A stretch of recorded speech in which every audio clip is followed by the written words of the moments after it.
Boa noite, que a paz de Deus seja conosco. Vamos dar início à nossa reunião da nossa casa ABBM, situada aqui no Mato Alto. Nosso estudo da noite de hoje, vamos dar início com a abertura da página de preparo de ambiente do livro Fonte Viva, Não Vinha de Luz, intitulada Não Te Afastes, mas livra-nos do mal. Jesus, Mateus capítulo 6, versículo 13. A superfície do mundo é indiscutivelmente a grande escola dos espíritos encarnados. É possível reconhecer o ensinamento fungindo a lição. Ninguém sabe sem aprender. Grande número de discípulos do Evangelho em descortinando alguns raios de luz espiritual, afirmam-se declarados inimigos da experiência terrestre. Furtam-se desde então aos mais nobres testemunhos, defendendo-se contra os homens, como se estes lhes não fossem irmãos do caminho evolutivo. Enxergam espinho onde a flor desabrocha, aonde a ferida venenosa, onde há riso inocente. É condenado a passagem que foram conduzidos pelo Senhor para o serviço metódico do bem, retraem-se de olhos baixos, recuando do esforço da santificação. Declaram-se, no entanto, desejosos de união com Cristo, esquecendo-se de que o Mestre não desampara a humanidade. Estimam, sobretudo, a oração, mas, repetindo as sublimes palavras da prece dominical, ouvida que Jesus rogou ao Senhor Supremo, nos liberte do mal, mas não pediu afastamento da luta. Muito interessante, né? Aliás, a sabedoria do cristianismo não consiste em insular o aprendiz na santidade da artificialista, e sim em fazê-lo ao mar largo do concurso ativo da transformação do mal em bem, da treva em luz, da dor em bênção. O Mestre não fugiu aos discípulos, estes é que fugiram dele, no entanto, no extremo testemunho. O divino servidor não se afastou dos homens, estes é que se expulsaram pela crucificação dolorosa. A fidelidade até o fim não significa adoração perpétua, em sentido literal. Traduz igualmente espírito de serviço até o último dia, na força inutilizável no mecanismo fisiológico. Se desejas, pois, servir com o Senhor Jesus, pede a Ele te liberte do mal, mas que não se afaste dos lugares de luta, a fim de que aprendas em companhia dele a comparecer na execução da vontade celeste, quando, como, onde for necessário. Muito rica a lição de ensinamento. O título é Não se afaste, a lição 57, capítulo 57 do livro Vinha de Luz, mostrando que nós devemos permanecer fiéis em qualquer circunstância da nossa vida, né?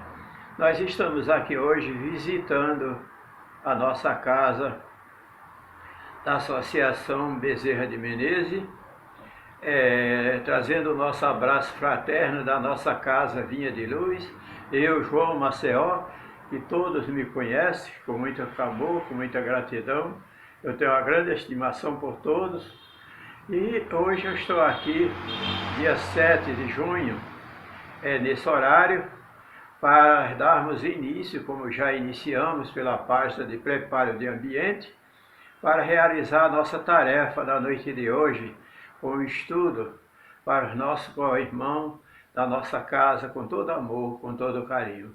Convido a todos para a nossa oração de abertura do nosso trabalho.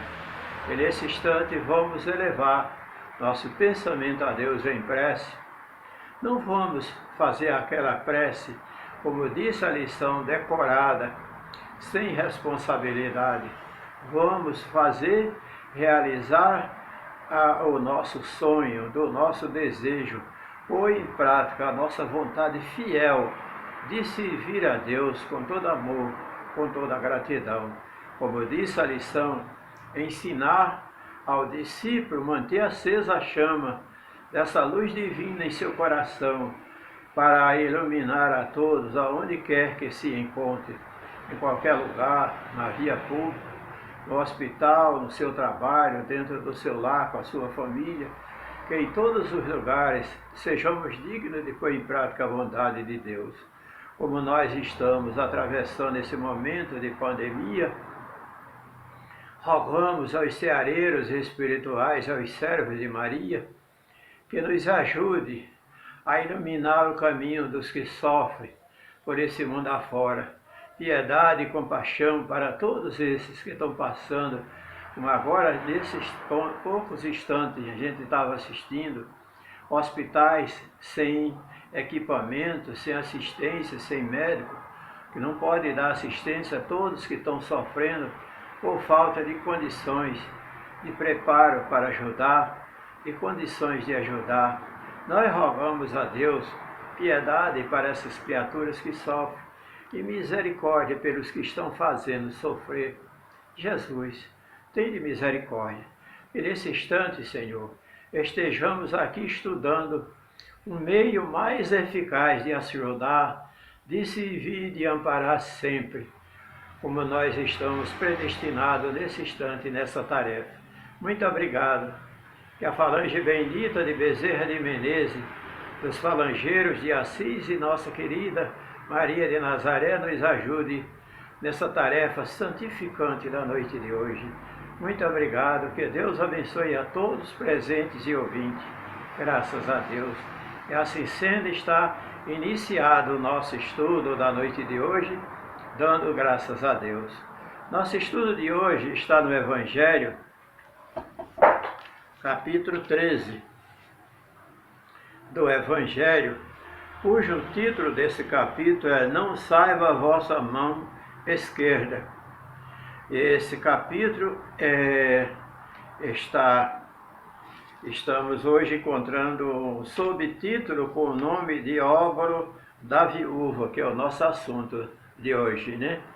Nós estamos assim muito felizes, estamos aqui hoje dando início a essa tarefa santificante, com todo amor, com toda gratidão.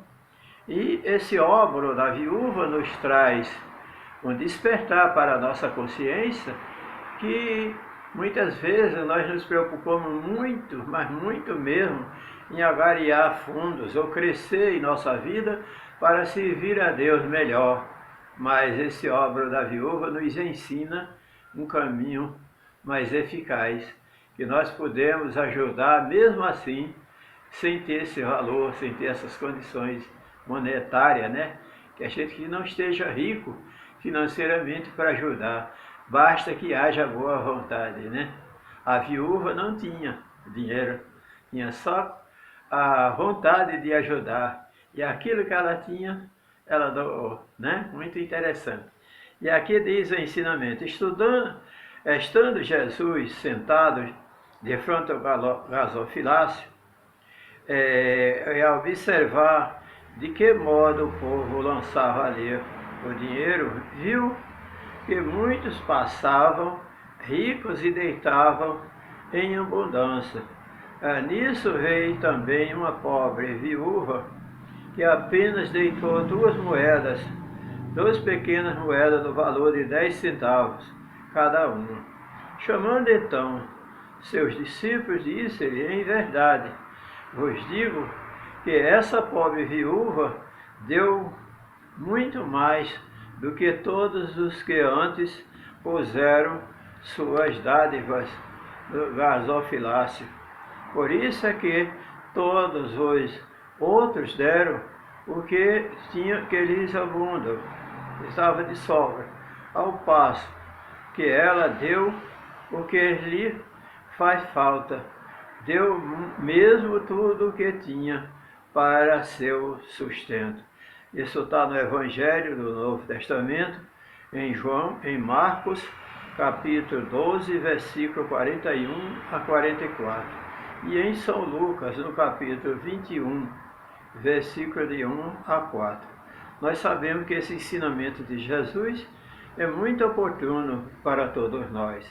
Muitos exemplos na história da humanidade nós já encontramos de pessoas que se desfizeram de tudo que tinham para ter mais nobreza no servir a Deus. A gente encontrou, por exemplo, o nosso querido Tomás de Aquino, São Tomás de Aquino, da Igreja Católica, que ele foi uma pessoa muito rica, que renunciou toda a riqueza, a ponto de trazer constrangimento para a sua família, porque ele queria servir a Deus. O desejo dele era servir a Deus. E para servir a Deus ele não precisava do dinheiro, ele precisava simplesmente ingressar num compromisso eclesiástico, que ele visse de perto que era possível servir sem dinheiro, viver sempre a esmolar pelas portas, como eram esses grandes franciscanos do passado. E ele, assim ele fez. Chegou um ponto que a família chegou a mandar buscar ele com carrasco, dormindo na porta do convento. Trouxeram ele, só faltaram até algemar para trazer para casa, de volta. Mas ele insistiu. E uma noite ele foi dormir na porta do convento e a família desistiu e o convento lhe deu toda a pousada, toda a assistência, que ele se transformou-se esse grande exemplo na época do nosso querido Santo Agostinho. Eles dois foram baluartes naquela época para sustentar os pilares do cristianismo, que estava passando por uma grande transformação. E ele não precisou do dinheiro. Outro que a gente encontra, e nessa semana nós estávamos lembrando dele, foi São Nicolau. São Nicolau também foi outro que renunciou quando a família deixou ele, rico, milionário. Ele se desfez de toda a família para servir a Deus com nobreza, porque senão a riqueza ia incomodar, e ele achava-se incomodado, e assim ele fez. A gente tem muitos exemplos que a gente já passou nas nossas leituras e na nossa vida. O nosso querido São Nicolau trabalhou a vida dele toda servindo sem condição. Nós tivemos também um exemplo marcante, a nossa querida irmã Dulce, né? E a nossa irmã Madre Teresa de Calcutá, e também a igreja não queria aceitá-la, né? E ela queria fundar uma sociedade que pudesse servir sem ter dinheiro, sem condição nenhuma. E o importante era isso, né? E ela quer viver da ajuda que alguém doasse, para ela doar também em seguida para os pobres. E assim ela fez. Trabalhou a vida dela igual a viúva, né? Trabalhando, dando o que tinha, mas nunca procurou recursos financeiros que viessem de trazer toda a riqueza. E nós encontramos várias irmãs da igreja ortodoxa. Nós conhecemos uma irmã, duas irmãs no Alto da Boa Vista. Quando eu trabalhei lá no Alto da Boa Vista, tinha duas irmãs, Bárbara e Justina, que são nome mesmo da igreja ortodoxa. Aquela extensão. Nós encontramos essas duas irmãs ortodoxas e elas duas também renunciaram à riqueza para tratar de dar assistência aos pobres aqui no Brasil. Esse eu conheci elas em 1976. E a gente encontra muitas criaturas que não precisam, né, do dinheiro. Nós contamos aqui uma história muito linda do nosso querido Frei Fabiano. E Frei Fabiano também, a intenção dele, que ele veio com essas ideias do passado, de servir a Deus, mas não sabia como. E na vida passada ele foi, na encarnação passada, ele foi José de Anchieta. E ele desencarnou e deixou a tarefa no meio do caminho, lá no Espírito Santo. Quando ele deixou a tarefa, ele ainda deixou jovem, um pouco jovem, mas regressou à pátria espiritual e retorna para dar cumprimento a essa sua. Mas sempre vem a reminiscência do passado, que a pessoa fica com aquela ideia vaga que tem que fazer, mas não sabe de onde é que vem e porque era assim, não é isso? Aí ele foi com todo amor, com todo carinho, começou a trabalhar. O sonho dele era aqui no Brasil. E ele veio com toda a nobreza. Quando o navio partia de Portugal, ele ficava em pé na beira do cais, tomado de saudade, como se já tivesse morado aqui no Brasil. A gente está aqui, né, João? Tomado de saudade. E o nosso querido Frei Fabiano, ele tinha essa ideia. Aí veio aqui para o Brasil e se tornou-se rico rapidamente.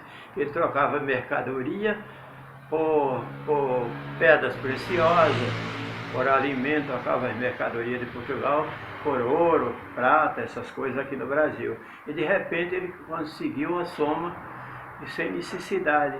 Ele ficava olhando, achava que não havia necessidade, e a missão dele era outra.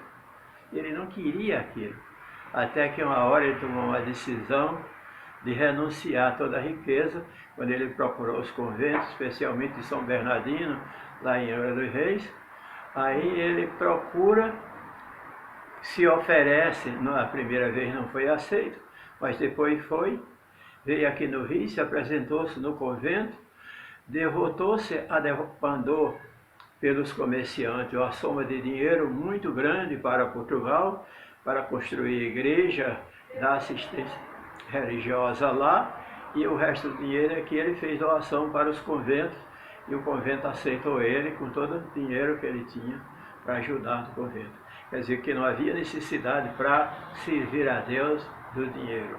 E ele assim se dedicou, sem saúde, sem dinheiro, sem família, e se dedicou-se com todo carinho ao trabalho de Jesus. Então nós encontramos aqui. Muita gente deplora, e outra coisa que a gente explica, gasofilácio era uma caixa grande, de quase 1 metro de altura, de fundo largo, quadrada, colocada na porta da igreja, com a fenda na tampa dessa caixa. Ali se colocava dinheiro em moedas e algumas notas ou documentos dentro daquela jaula, dentro daquela caixa de madeira. Era o gasofilácio. Nós ainda encontramos, quando eu falei, nossa irmã Emiliana Mendonça ainda mandou fazer uma caixa dessa na nossa congregação espírita cristã.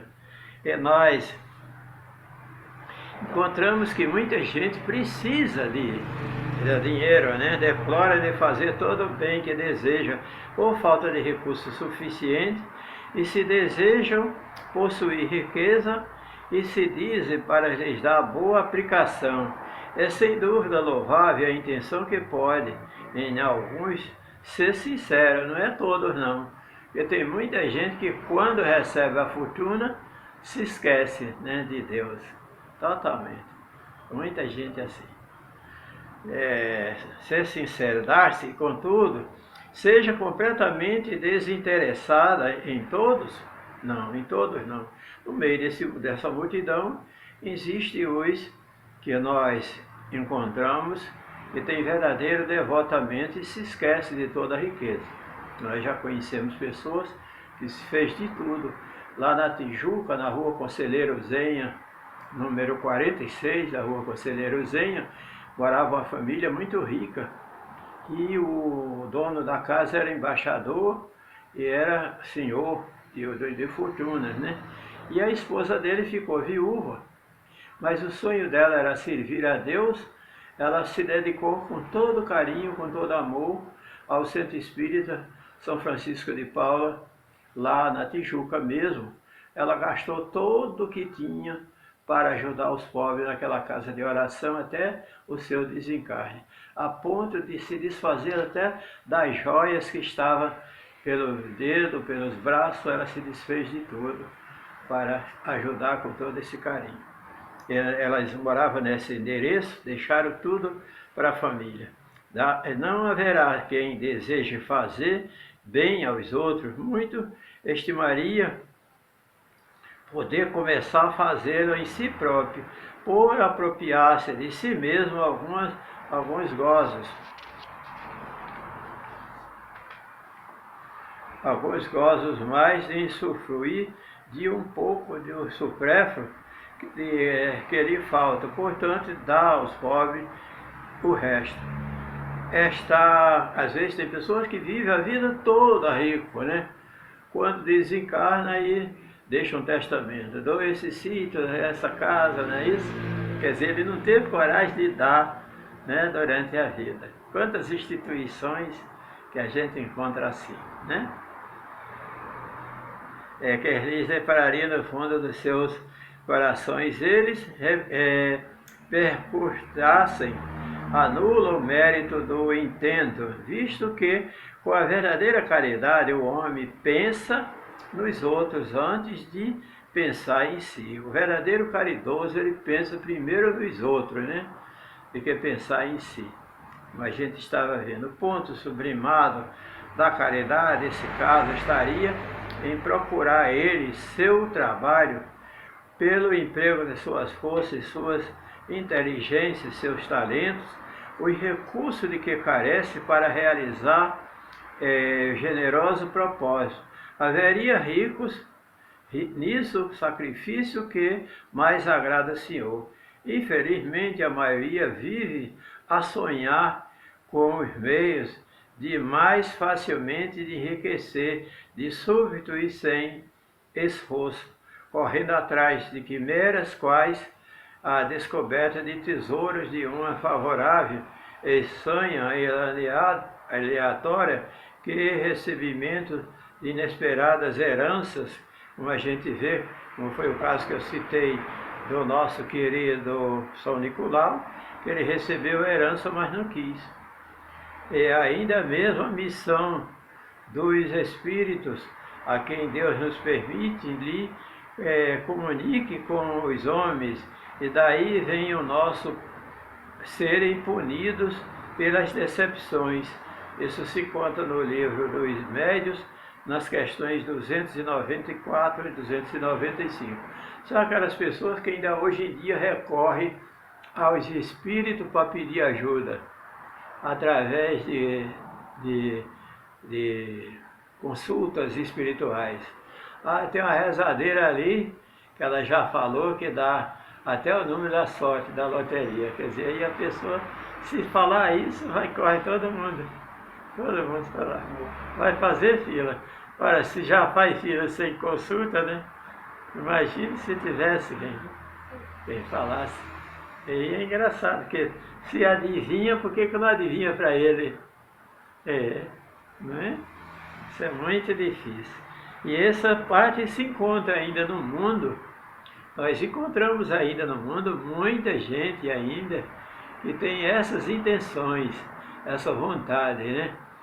No passado era muito comum as pessoas não ter aonde guardar, não existia banco. Na minha infância existia numa cidade um agenciador do Banco do Brasil.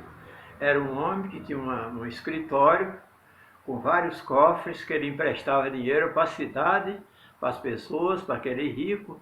Ele trabalhava assim.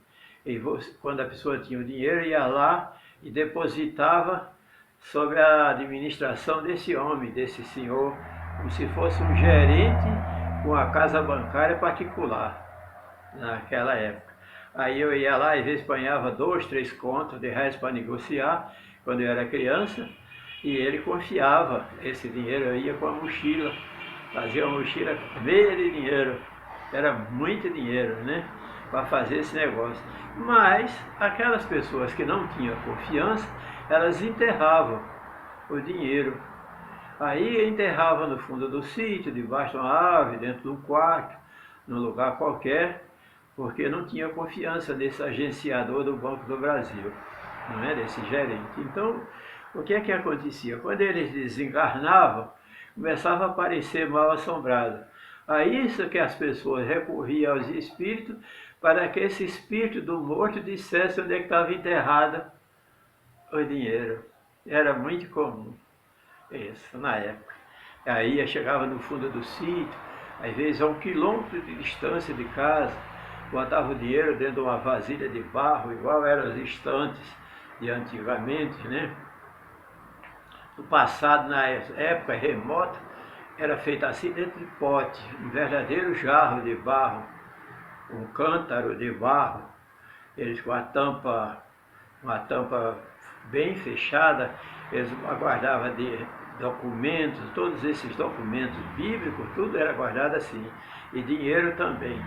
Aí quando guardava, desencarnava, não avisou aonde estava, e aí a situação vinha a sofrer, né? O espírito que estava com essa soma de dinheiro guardada ficava sofrendo, né? E aí era assim que acontecia. E nós, aquele cujas intenções estão isenta de qualquer ideia pessoal, deve consolar-se a impossibilidade de que se vê de fazer todo o bem que deseja, lembrando-se de que o óbolo do pobre do que dá, privando-se do necessário, pesa mais na balança de Deus do que o ouro do rico, que dá sem se privar de coisa alguma. Grande seria realmente a satisfação do primeiro, se pudesse socorrer em larga escala a indigência, mas se essa satisfação lhe é negada, submete-se a si e a se limite a fazer o que possa, aliás, será só com dinheiro que se pode secar lágrimas e dever-se-á ficar inativo, desde que se não tenha dinheiro. Quer dizer, será só com dinheiro que se pode fazer o bem? Não, né? A gente pode fazer o bem de muitas maneiras, de muitos modos, né? Porque até um sorriso, um gesto de gratidão, uma palavra de conforto, né? Um consolo, que a pessoa às vezes está, muitas vezes as pessoas chegam aqui desesperadas, né? E eu converso com eles um pouco, quando eles saem daqui, sai reformado. Essa semana, essa moça lá de Bangu, né? Teve com ela? Sim. E essa moça que esteve aqui, a gente conversou com ela e ela saiu daqui com a graça de Deus em seu coração, ela foi tocada por esse bálsamo divino. E nós sentimos felizes. Quer dizer, eu não dei nada de mais do que conforto espiritual e liberdade de pensar, né? E isso faz o bem muito grande. Todo aquele que ricamente deseja ser útil aos seus irmãos, não lhe mil ocasiões encontrará de realizar esse desejo. Sempre encontra na rua, um bom dia, uma conversa amiga, sentar no banco de uma praça, como a gente sentava antigamente, agora já não é tão comum. A gente sentava no banco de uma praça, perto às vezes de um mendigo, de uma pessoa que estava ali, começava a conversar. Uma certa vez, eu viajando daqui para a ilha de Guaratiba, viajei perto de uma moça e essa jovem senhora, ela estava transportando dentro dela uma angústia. E ela me encontrou alegre, sorridente, e ela reclamando da vida, né? Mas eu diferente, né? Aí eu disse, olhei para ela, até simpática, né? Eu disse, mas você, por que tanto problema? Ela disse, é que eu estou lotada de problema. Eu não tenho aonde colocar tanto problema, eu não sei o que fazer. Sou casada, tenho filho e um marido ébrio, dependente de mim, dentro de casa. É uma coisa muito triste. Nós fomos conversando, e ela foi nascendo dentro dela. Foi nascendo dentro dela. Quando nós chegamos perto do final, a outra colega dela chegou perto dela e disse: "Você está tão alegre?" Ela disse: "Estou." Eu vim aqui conversando com o senhor. Quando ela olhou para mim, a outra me conhecia, disse: "Também você vem." Sentou-se logo perto de quem, né? Essa irmã era Andréia, ela chegou a frequentar a congregação. E aquela beleza, né? Aí quando ela saiu de perto de mim, ela saiu confortada, recebeu. Quer dizer, eu não dei nada mais do que umas lições de otimismo, de esperança, né? Como diz aqui a lição. Procura-se e elas se depararão, se não for por modo, de um modo será de outro, porque ninguém há em pleno gozo de suas faculdades que não possa prestar um serviço qualquer, prodigalizar o consolo, minorar um sofrimento físico ou moral. E a gente pode, né, fazer o esforço útil. Não dispõem todos a falta de dinheiro, do seu trabalho, do seu tempo, do seu repouso, para que de tudo isso dá parte ao próximo. Também aí está a dádiva do pobre, do órfão, da viúva. Essa beleza que nós encontramos, ela está em nosso coração. O nosso querido, voltando a lembrar, nosso querido São Vicente de Paula, ele não podia andar. São Vicente de Paula, ele era pobre, ele era filho de uma família de camponês que criavam as 2 dúzias de vacas para viver do leite dessas vacas. E ele, o sonho dele era servir a Deus, entrou para o missionário para aprender a seminário, para aprender a ser sacerdote, estudar, e se formou-se logo novo, mas aos 30 e poucos anos ficou paralítico, né, de idade. Mas ele disse que isso não ia lhe impedir de servir a Deus. Ele arranjou um jeito, arranjou uma carroça velha que levava ele nas aldeias onde tinha gente passando necessidade e servia sempre com todo amor, com toda gratidão. Ele servia sempre aqueles pobres que estavam. Isso ele levou 40 anos fazendo esse serviço em cima de costas de burro, sem nunca reclamar sua doença, nem pedir ajuda. As pessoas era que davam. Via tanta boa vontade dele estar fazendo aquilo deficiente que ajudava se ele pedir. Até o próprio império, naquela época, ajudava ele, como se fosse empregado do império, para servir os pobres. E era assim a beleza. Nós reservamos aqui um versinho sobre a caridade. Ver se dá tempo a gente ler alguns. Muito interessante, né? Até recortei esse recadinho de jornal aí. De grande importância para todos nós. Aí diz o dom de Deus. Esse dom do Vicente de Paula, esse dom do Francisco de Assis e esse dom do nosso querido Frei Fabiano. Aqui diz o versinho para enriquecimento do nosso estudo. Caridade, o doce alívio, aquele que pede a porta. Entretanto, além do amparo, a frase que reconforta. O socorro em que te mostras, onde o bem se faz preciso, colocando em cada gesto a dádiva de um sorriso. Muito rico. Caridade é a paciência, no apoio, braço irmão. Quem suporta o companheiro na hora da irritação, o ouvido que escuta e cala, cumprindo santo dever, esquecendo tudo aquilo que não se deve dizer. Muito rico. Caridade, a mente calma da criatura sincera, que ajuda sem reclamar, que jamais se desespera. A voz que adoça pesares, que não fere e nem se cansa, vestindo a dor da verdade na túnica da esperança. Caridade, dom de Deus, a bondade dividida, será sempre em toda parte a luz que clareia a vida.